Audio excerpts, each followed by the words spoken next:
Hello, welcome back. This is day 4 of Financial Awareness Challenge and series of health insurance. ಇವತ್ತಿನ video ಬಂದ್ಬಿಟ್ಟು ಹೊಸದಾಗಿ ಮದುವೆ ಆಗಿರೋರಿಗೆ ಹಾಗೂ ಯಾರು ಫ್ಯಾಮಿಲಿ ಪ್ಲಾನಿಂಗ್ ಮಾಡ್ತಾ ಇದ್ದಾರೆ ಅವರಿಗೋಸ್ಕರ. Normal health insurance maternity expenses ನ ಕವರ್ ಮಾಡೋದಿಲ್ಲ, ಸೊ ಅದಕ್ಕೋಸ್ಕರನೇ ಮೆಟರ್ನಿಟಿ ಹೆಲ್ತ್ ಇನ್ಶೂರೆನ್ಸ್ ನ ಬೈ ಮಾಡಬೇಕಾಗುತ್ತೆ. ಮೆಟರ್ನಿಟಿ ಹೆಲ್ತ್ ಇನ್ಶೂರೆನ್ಸ್ ಅಂದ್ರೆ ಏನು ಹಾಗೂ ಅದ್ರದ್ದು ಬೆನಿಫಿಟ್ಸ್ ಏನೇನು ಅಂತ ಸ್ಟೆಪ್ ಬೈ ಸ್ಟೆಪ್ ನೋಡ್ತಾ ಹೋಗೋಣ. ಮೆಟರ್ನಿಟಿ ಹೆಲ್ತ್ ಇನ್ಶೂರೆನ್ಸ್ ಅಲ್ಲಿ ಏನೇನು ಇನ್ಕ್ಲೂಡ್ ಆಗಿರುತ್ತೆ ಅಂತ ನೋಡೋಣ. Normal delivery expenses, C section delivery expenses, pre and post hospitalization. Pre hospitalization ಅಲ್ಲಿ ಬಿಫೋರ್ 30 to 60 ಡೇಸ್ ಹಾಗೂ ಪೋಸ್ಟ್ ಹಾಸ್ಪಿಟಲೈಸೇಷನ್ ಅಲ್ಲಿ 60 to 90 ಡೇಸ್ ತನಕ ಕವರ್ ಮಾಡ್ಕೋಬಹುದು. With terms and conditions newborn baby expenses ಕೂಡ ಕವರ್ ಆಗುತ್ತೆ ಹಾಗೂ ವ್ಯಾಕ್ಸಿನೇಷನ್ ಕೂಡ cover ಆಗುತ್ತೆ.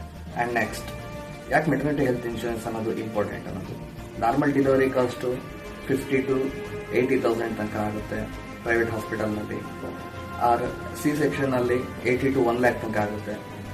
ಜಸ್ಟ್ ಮಿನಿಮಮ್ ಅಮೌಂಟ್ ನೀವು ಪೇ ಮಾಡಿ ಮೆಟರ್ನಿಟಿ ಹೆಲ್ತ್ ಇನ್ಶೂರೆನ್ಸ್ ಬೈ ಮಾಡೋದ್ರಿಂದ ನಿಮಗೆ ಫೈನಾನ್ಷಿಯಲ್ ಪ್ರೆಷರ್ ಕಡಿಮೆ ಆಗುತ್ತೆ. ಅಂಡ್ ಬಿಗ್ಗೆಸ್ಟ್ ಮಿಸ್ಟೇಕ್ ಜನ ಮಾಡುವಂಥದ್ದು ಏನು ಅಂತ ಅಂದ್ರೆ, ಪ್ರೆಗ್ನೆನ್ಸಿ ಆದ್ಮೇಲೆ ಮೆಟರ್ನಿಟಿ ಹೆಲ್ತ್ ಇನ್ಶೂರೆನ್ಸ್ ಬೈ ಮಾಡೋಕೆ ಅಂತ ಪ್ಲಾನ್ ಮಾಡೋದು.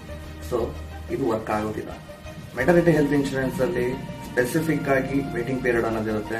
ಸೊ ವೇಟಿಂಗ್ ಪೀರಿಯಡ್ ಅನ್ನೋದು ಮೆಟರ್ನಿಟಿ ಹೆಲ್ತ್ ಇನ್ಶೂರೆನ್ಸ್ ಅಲ್ಲಿ ತುಂಬಾ ಇಂಪಾರ್ಟೆಂಟ್. ಯೂಶುವಲಿ ವೇಟಿಂಗ್ ಪೀರಿಯಡ್ ಇದರಲ್ಲಿ 9 months to 2 years ತನಕ ಇರುತ್ತೆ. ಕೆಲವೊಂದು ಪಾಲಿಸಿನಲ್ಲಿ 9 months to 12 months ಅಂತ ಇರುತ್ತೆ.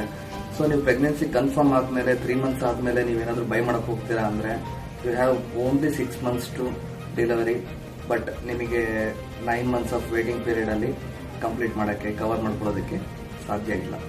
ನಿಮಗೆ ಇವಾಗ ಅರ್ಥ ಆಗಿರುತ್ತೆ ಪ್ಲಾನಿಂಗ್ ಮಾಡೋದು ಎಷ್ಟು ಇಂಪಾರ್ಟೆಂಟ್ ಅನ್ನೋದು.